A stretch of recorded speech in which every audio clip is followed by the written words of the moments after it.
In a village where time seemed to unfurl at its own unhurried pace, far from the city's distant glow, lived a boy named Kael.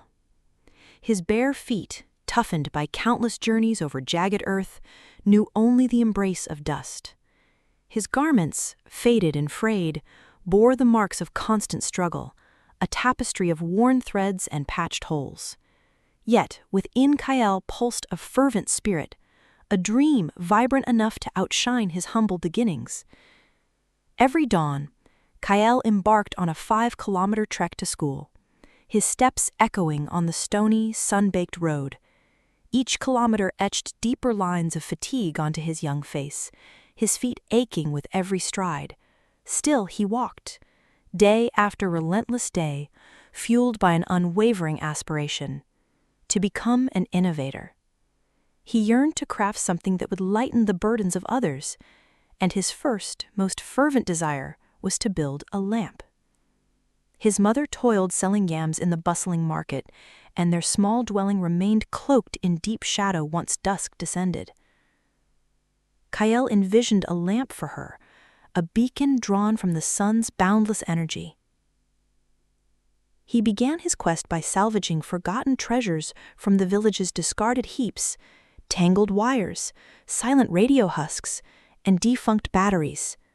Night after night, beneath the silent vigil of the stars, he would meticulously assemble his components, striving to coax light from his makeshift solar contraptions. His first attempt sputtered, the battery smoking ominously, charring the paper beneath his eager hands. Undeterred, he tried again.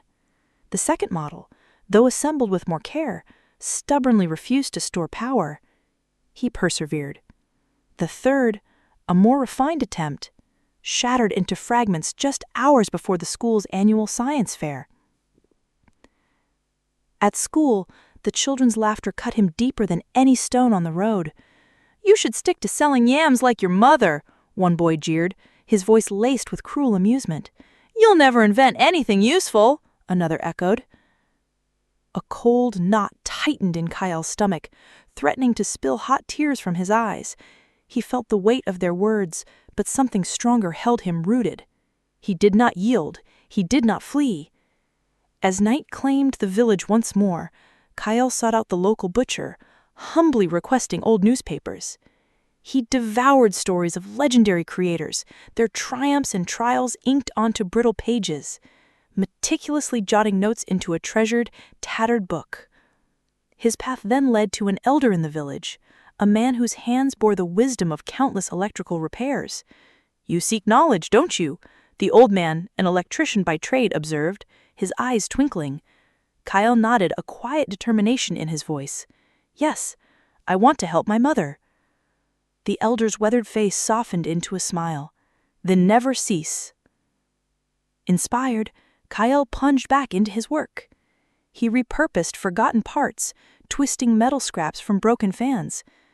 Though his meals were sparse, his dedication burned bright. His hands were perpetually grimmed, his eyes often heavy with weariness, but his heart blazed with an unquenchable fire. Then, one ordinary day, the classroom hummed with an unusual stir.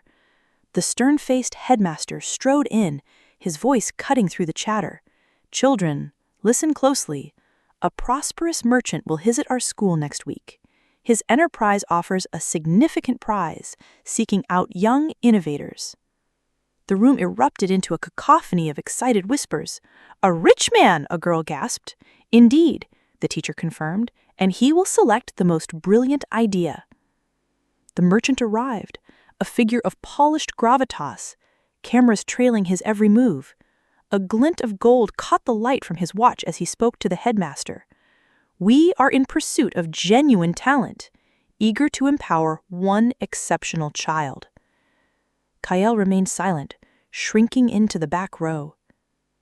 But then Ilara, his kind friend, approached him. Her gaze, soft and encouraging, met his. "Try again, Kael," she whispered, a gentle smile gracing her lips. "This is your moment." Kael's eyes fell to his hands, calloused and crisscrossed with small cuts, his nails edged with dirt. Yet a quiet certainty settled within him. He had to try. That very night, Kael returned to his work with renewed vigor. He gathered every broken wire, every shard of old glass, the battery that had stubbornly refused to cooperate. He read his notes, his brow furrowed in concentration. He meticulously mended connections, testing, waiting. The small lamp flickered to life, a fragile star in the darkness. It held for 1 hour, then 2, then 4. It worked! The next morning, Kael carried his creation, carefully nestled in a box, to school. The merchant stood alongside the camera crew and the panel of judges. One child presented a colorful drawing. Another showcased a small, intricate toy car. Then Kael rose. His hands trembled, but his voice, though soft, was clear.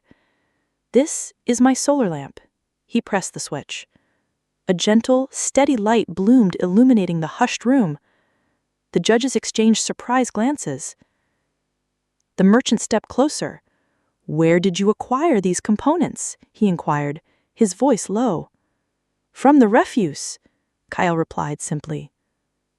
The merchant paused. A thoughtful silence settled between them. Then a smile spread across his face.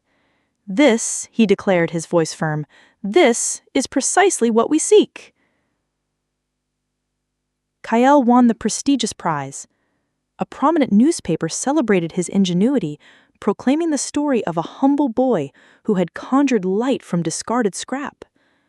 The merchant's company bestowed upon him a scholarship to a grand institution. And the greatest triumph of all? Kael's small solar lamp now illuminated countless homes throughout the village. Children could read well past sunset. Elderly mothers could prepare meals in comforting light. And Kael, forever driven, continued to build.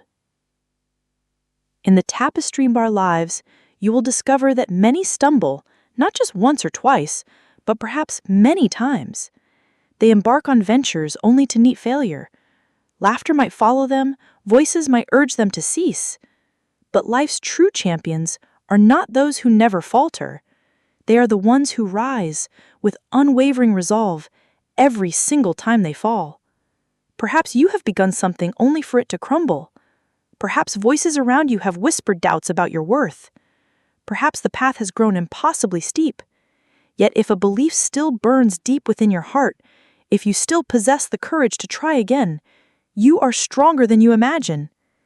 You do not require grand beginnings, nor do you need a purse full of coins.